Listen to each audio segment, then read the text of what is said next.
Tyler. Yeah. Does your furnace look like this? In my opinion, this is one of the worst design furnaces ever.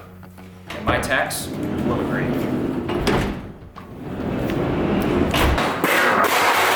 I'm going to tell you why. So these are one of the most common furnaces that we see around town here. They were made in 1993 to 2011. We see a ton of them all over the place. The issue with these furnaces is in the heat exchanger. You can see the primary heat exchanger here and the secondary is down here. This is where the natural gas is burned and the heat is transferred to the air. The secondary heat exchanger has a polypropylene coating that tends to break down over time. What it does is all this polypropylene flakes off and it travels to the collector and it plugs up the drains, plugs up the collector, and it essentially stops your gas from being able to travel through the heat exchanger. So generally what happens when your gas is not flowing through your heat exchanger is it's going to overheat. Normally that's going to trip the rollout right here. This is basically, think of it as a thermostat. When it gets too hot, it's going to open up and shut the furnace down. If you have a rollout switch on this furnace or any other furnace, you are having some sort of issue. Generally that's going to mean it's overheating or it's rolling out. The flames are coming back out of the front of the furnace. Okay. We usually only see that in the more extreme scenarios, but this rollout switch will trip once your secondary starts to break down.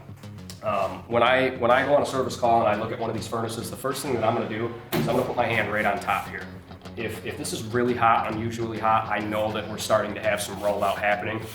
We're just not getting that heat moving through the furnace. That's a really common sign.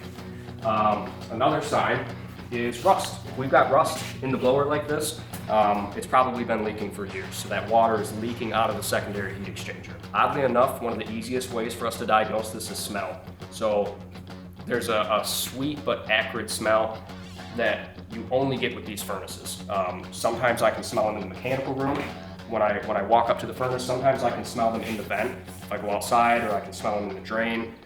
It's very distinct, but you know it if you smell it. So if you have a very strange, sour odor near your furnace, that's another good indication as well. So if you have any of these signs, any of these symptoms, if you even have this furnace, it's a really good idea to have it checked out. Normally what we'll do, and what other people should do, is you should run a combustion analysis. You should check and see how this thing is burning.